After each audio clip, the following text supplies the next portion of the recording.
In 1902, canal workers were sent into the low wetlands of southern Mexico to cut a new waterway by hand.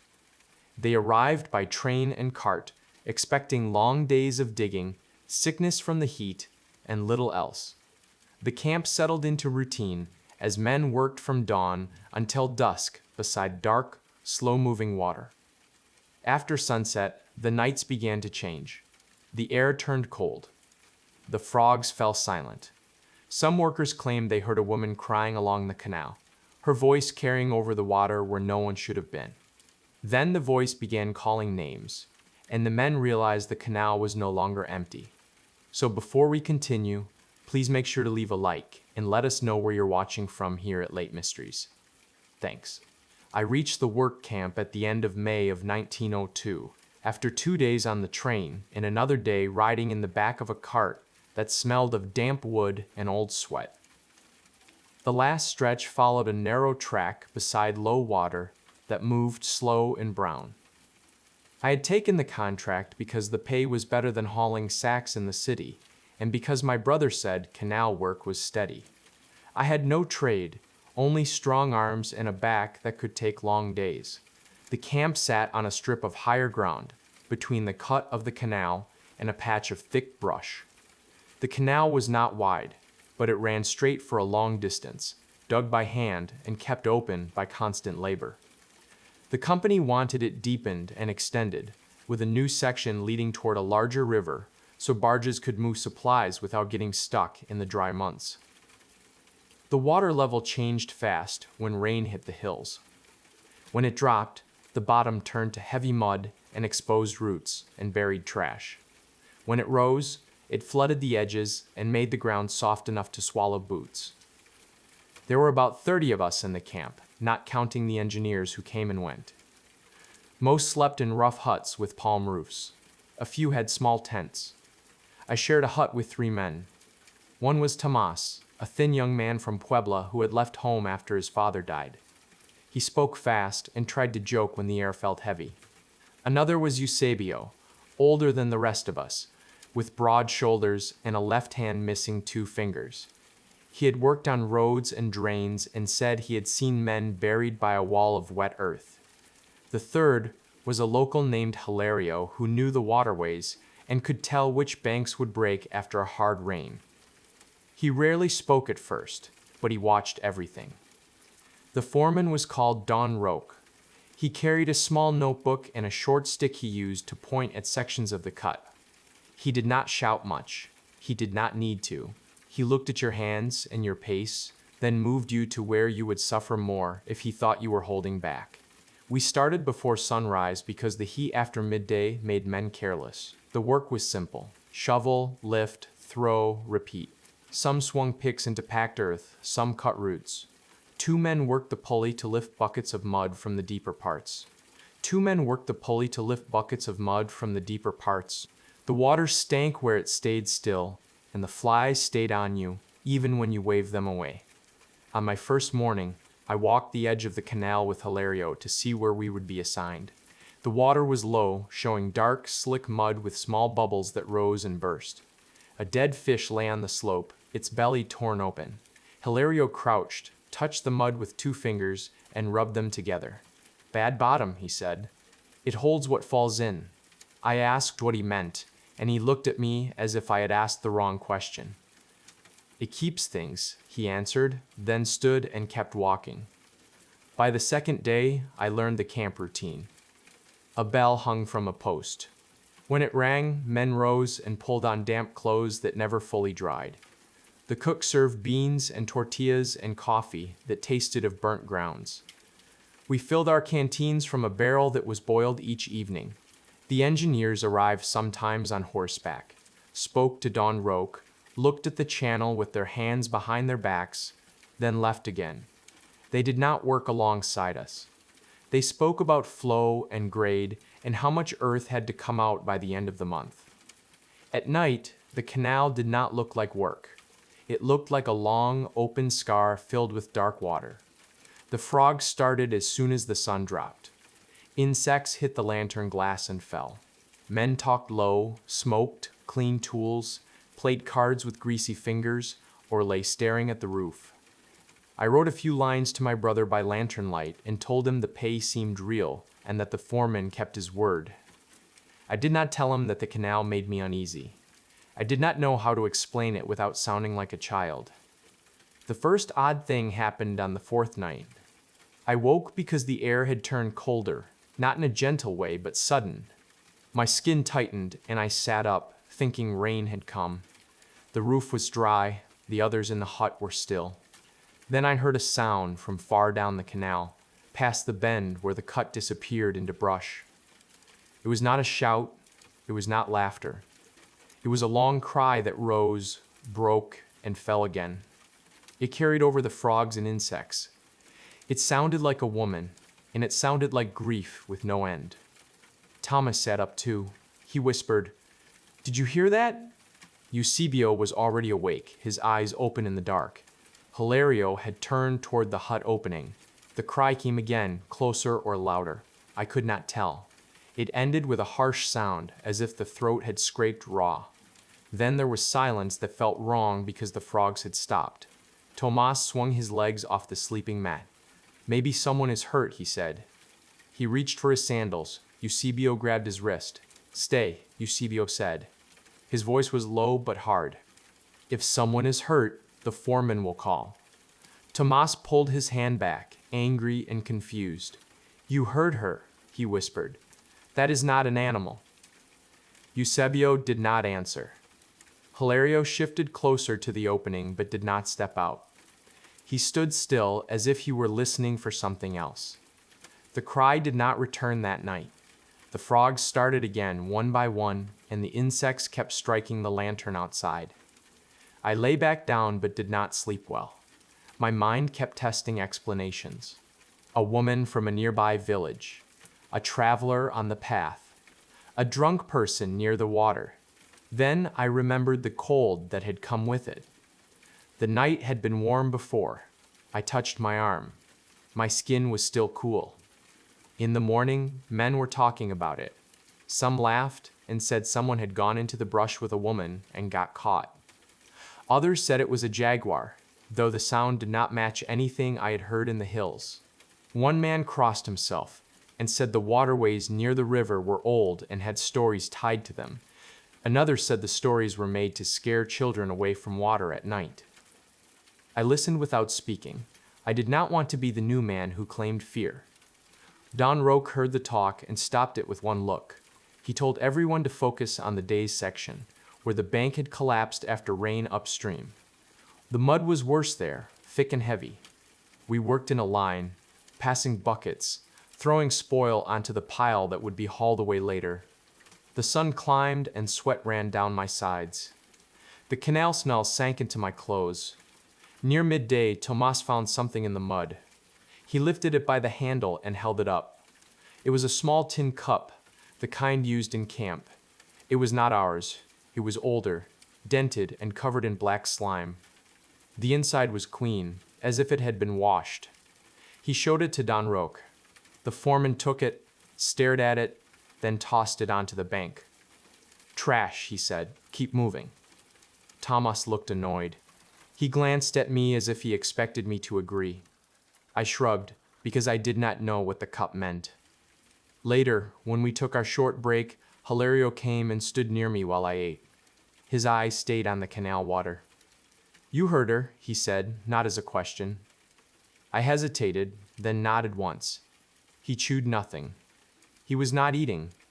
"Do not walk the canal after dark," he said. "Do not answer if you hear a woman calling.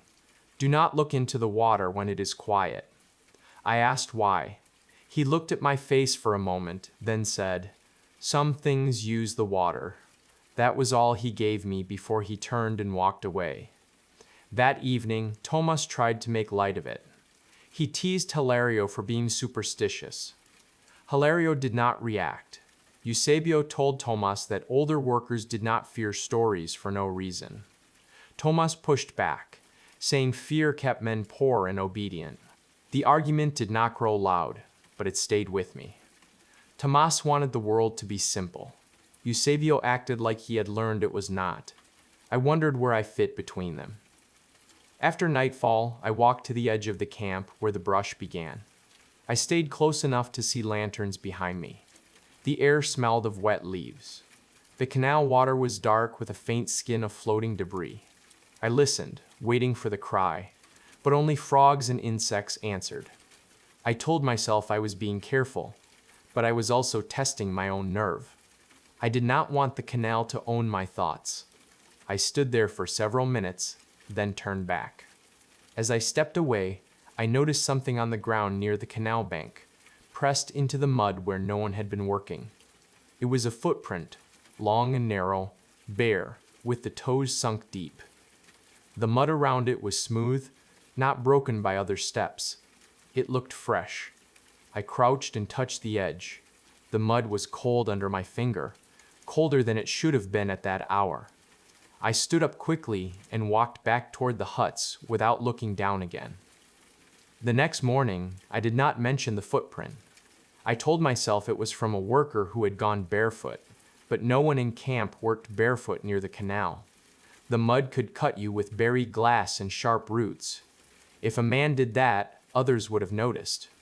Don Roque assigned me and Tomas to a section farther down, where the new cut would join the old channel. The ground there was softer. Water seeped through the walls in thin lines. 2 men were already digging a side trench to drain it.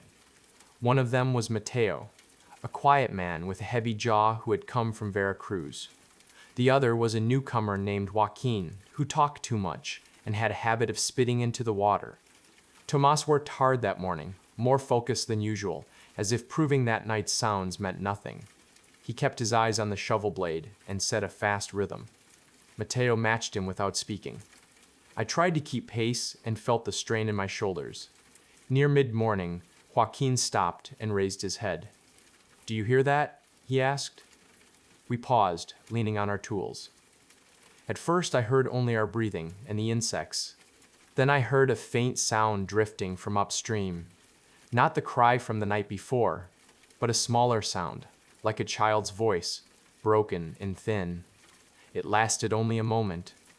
Tomas looked around. "No children here," he said. Joaquin laughed, trying to make it a joke. "Maybe the foreman hired small workers," he said, then spat again. Mateo did not laugh. He stared at the water line where it seeped through the wall. The sound came once more, clearer this time. It was not words I could make out. It was a short call, then silence. My skin tightened along my arms, even though the sun was already warm. Joaquin shrugged. "Bird," he said. "Some bird." He went back to digging. Tomas followed, but his rhythm slowed. Mateo lifted his shovel and then stopped again, as if his hands had gone weak. He swallowed and looked at me. "It comes from the water," he said. I wanted to tell him he was wrong, but the direction of the sound had felt low, near the channel, not high in the trees. I forced myself to move. If I stood still, my mind would fill the gap. By noon, the engineer arrived with Don Roque. They wore clean shirts and boots that did not have mud caked to the ankle. The engineer pointed at the new cut and told Don Roque the bank had to be reinforced with timber. Don Roque nodded and called for 2 men to bring planks from the storage pile. Tomas volunteered quickly, happy to do something different. I went with him. The storage pile sat near the edge of camp under a canvas sheet. We pulled boards free, each one rough and swollen from humidity. As we carried them back, Tomas leaned close and spoke low. "Last night I dreamed of my mother crying," he said. "I have not dreamed of her in years." He tried to smile, but his eyes were tense. "Maybe that sound got into my head. You can be tired," I said. "Work does that." He nodded, but did not look convinced. "I do not like how the frogs stop," he added. I noticed it. They stop when it happens, like they know. We brought the boards to the cut. Don Roque set us to hammering stakes and placing planks against the wet wall. The work took the rest of the afternoon. The water kept seeping and making the ground slick. More than once I slipped and caught myself by grabbing a stake. When the bell rang, men headed back. The sky had turned gray.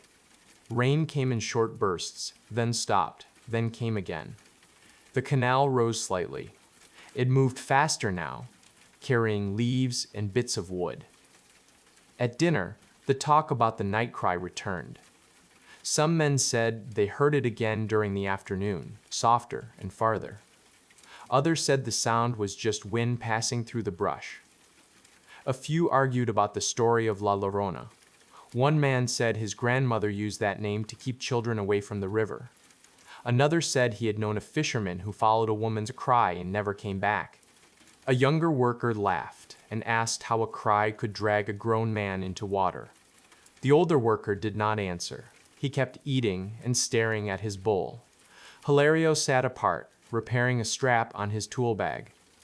I watched him and wondered if he had heard the childlike sound. He did not join the talk. He also did not smile. After dinner, Tomas went to play cards with a group by the lantern. Eusebio sat near the fire, sharpening his pick with slow strokes. I walked over and sat down. "Do you believe the stories?" I asked him quietly. Eusebio kept sharpening. "I believe men disappear," he said. "I believe water takes what it wants. I believe fear makes people do foolish things." He paused and looked at me. "And I believe some places keep old trouble." That was not an answer, but it was closer than the jokes. I asked him if he had heard the cry before this job. He shook his head. "Not like that," he said. The rain stopped before midnight. The air turned still. The heat left quickly, and the cold returned the way it had on the first night, sharp and sudden. I was awake when it happened. I sat up and listened. The cry came again, nearer than before. This time, it was not far down the canal. It was somewhere along the section we had been working, close enough that the sound seemed to pass through the hut walls. It rose and fell in one long line. It ended with a wet, choking sound. Tomas sat up in a panic. He started to say something, but Eusebio pressed a hand down on his shoulder. "Quiet," Eusebio whispered. The cry came again, then stopped. In the silence that followed, I heard another sound, softer, as if someone was walking along the canal bank with bare feet on mud. It was a slow drag, then a pause, then another drag. It did not sound like boots. It did not sound like sandals. Thomas's breath quickened. I could hear it. He covered his mouth with his hand. Eusebio's eyes were fixed on the hut opening. Hilario was already crouched near the back wall, as if he expected something to come through the entrance. Then came a voice, low and clear, speaking from outside the hut. It sounded like a woman. It did not wail. It spoke as if addressing someone nearby. I could not make out the words. It was Spanish, but the tone was wrong, stretched and flat, as if each syllable was forced out. It lasted only a few seconds. Then there was silence again. I waited for Don Roque to shout, for dogs to bark, for men to run out. Nothing. The camp held still, as if everyone was holding their breath at once. Tomas whispered, "Someone is outside." Eusebio whispered back, "Do not answer." The voice returned, closer, as if it had moved along the hut wall. This time I caught a word. It sounded like a name, but not a name I recognized. Then the voice stopped. The dragging sound moved away toward the canal. I heard a soft splash, small but close, as if someone had stepped into shallow water. Then another splash, then nothing. The frogs did not start again. The night stayed silent. I did not sleep after that. I sat with my back against the wall until the first light came and the bell rang. When men gathered outside, their faces were tight and pale. No one laughed. Don Roque walked through camp and told everyone to get to work, but I saw his eyes scanning the ground near the canal bank as if he was looking for something he did not want to find. Tomas pulled me aside near the water barrel. "I will go to Don Roque," he said. "I will tell him. This is not safe." "Be careful," I told him. "He will not like it." Tomas's jaw clenched. "I do not care," he said. "I am not staying quiet," he said. "I am not staying quiet." I watched him go, then looked down at the mud near the barrel. There were footprints there from many boots, but But among them, I saw one bare print pressed into a clean patch, long and narrow, with deep toes, as if someone had stepped hard and then lifted without slipping. The mud around it looked smooth, untouched by other feet. I backed away without making a sound and went to find Hilario. Hilario was already at the canal edge, staring down at the water as if measuring it with his eyes. I came up beside him and pointed toward the footprints near the barrel. He did not look surprised. He nodded once, slow. "She walks where water reaches," he said, "even where it reached before." I asked him who he meant. He did not answer directly.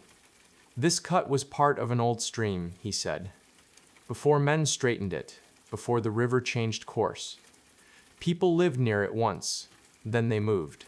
Water remembers paths even when we fill them." Behind us, raised voices came from Don Roque's hut. Tomas was arguing. I could hear his words clearly now. He was not careful. He told the foreman about the voices, the cold, the footsteps. Don Roque's reply was sharp. He accused Tomas of stirring panic, of listening to camp nonsense instead of working. Tomas did not back down. He said men were scared, and that something was walking the canal at night. The argument ended when Don Roque stepped out and told Tomas to pack his things. He said the company did not pay for fear or stories. He said Tomas could leave with the supply cart that afternoon. The rest of us were ordered back to work. Tomas stood there for a moment, stunned. Then anger replaced shock. He shouted that Don Roque was blind, that he would regret ignoring this. Don Roque turned away and did not answer. Two men came and took Tomas by the arms, not roughly but firmly, and walked him toward the huts. I did not speak, neither did Hilario. Mateo watched from a distance, his shovel resting on the ground. Joaquin laughed and said Tomas had finally talked himself out of a job. No one joined his laughter. Work that day felt slower. Men watched the water more than the walls. Every small sound made heads turn. The sun rose higher, but the canal stayed cool in places, shadows lingering where they should have burned away. When I stepped into the water to clear debris, the cold bit at my calves sharper than before. Around midday, Mateo slipped. His foot went out from under him on the slick slope, and he fell into the shallow edge of the canal. It was not deep enough to drown him.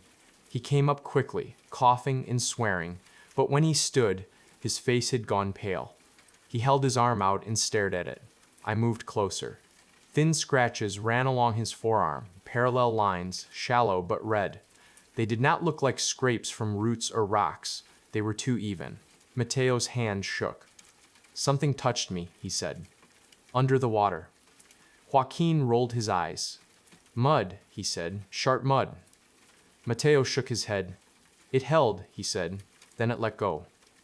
He wrapped his arm in cloth and went back to work because Don Roque was watching, but he kept glancing at the water as if expecting it to rise. The supply cart arrived late that afternoon. Tomas loaded his small bundle without speaking to anyone. I wanted to say something, but I did not know what. When he passed me, he stopped. His eyes were tired. "Do not answer," he said. "If you hear her, do not answer."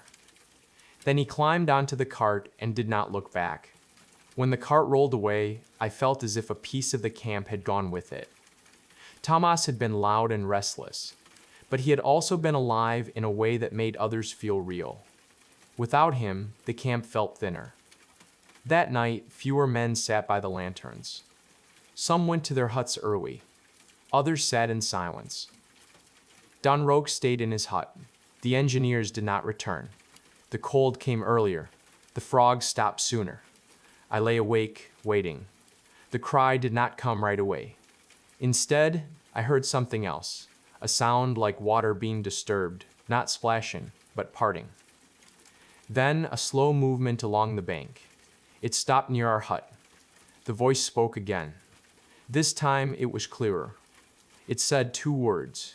I recognized one of them. It was my name. My chest tightened so hard it hurt. I did not move. Eusebio's hand closed around my arm.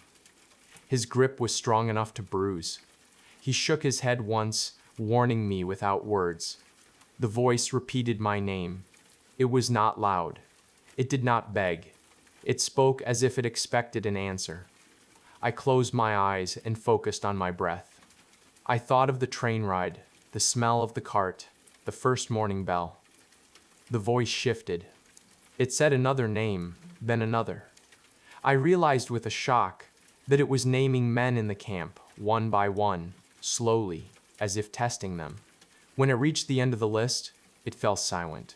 For a long time, nothing happened. Then I heard footsteps moving away, toward the section where the new cut joined the old channel. A shout broke the stillness. It came from farther down the camp. It was short and cut off. Then there was a splash louder than before, followed by frantic movement. Men yelled. Lanterns flared to life. Someone ran past our hut. Eusebio and I followed, grabbing tools as we went. We reached the canal bend and saw chaos. Mateo lay on the bank, half in the water, kicking and shouting. Joaquin was gone. Mateo screamed that Joaquin had gone to relieve himself near the water. He said Joaquin had laughed and said the stories were for fools. Then the water had moved. Something had risen. Mateo could not describe it clearly. He said there was white cloth. He said there was white cloth. He said Joaquin had been pulled without a struggle, as if his legs had stopped working. Men shouted Joaquin's name. Some jumped into the shallow edge and searched with their hands. Others held lanterns high. The water flowed dark and steady, carrying leaves past our legs. Then the cry came again, right there, close enough to hurt the ears. It rose from the center of the channel. Men froze. One dropped his lantern, and it went out with a hiss. In the lantern light that remained, I saw her. She stood in the water where it deepened, the surface reaching her waist. She was tall and thin. A long white garment clung to her, soaked and heavy. Her hair hung forward, dark and wet, hiding most of her face. Her arms were long, her hands open at her sides. She did not walk. She did not sway. She was simply there. The temperature dropped so fast, my breath fogged. The cry ended, and she lifted her head slightly. For a moment, I saw part of her face. The skin looked pale and stretched. Her eyes were open and empty, fixed on us, without blinking. No one moved. No one spoke. Then she stepped back. The water parted around her without a splash. She sank straight down, still upright, and vanished as if the canal had swallowed her whole. The water closed. The frogs started again, loud and sudden, as if released. We searched until dawn. We did not find Joaquin, not his body, not his clothes. When the sun rose, Don Rope told us the talk of the canal being cursed was nonsense and ordered work to continue. No one obeyed. Men packed their things in silence. By noon, the camp was half empty. Don Rope shouted threats, then stopped when he realized no one cared. I left with Hilario and Eusebio that afternoon. We did not look back. The canal lay still, carrying water along its old remembered path. I never returned to canal work. I told my brother I had seen enough water for a lifetime. Years later, when people spoke of La Llorona as a story to frighten children, I said nothing. I only remembered the cold, the voice that knew my name, and the way the canal kept what it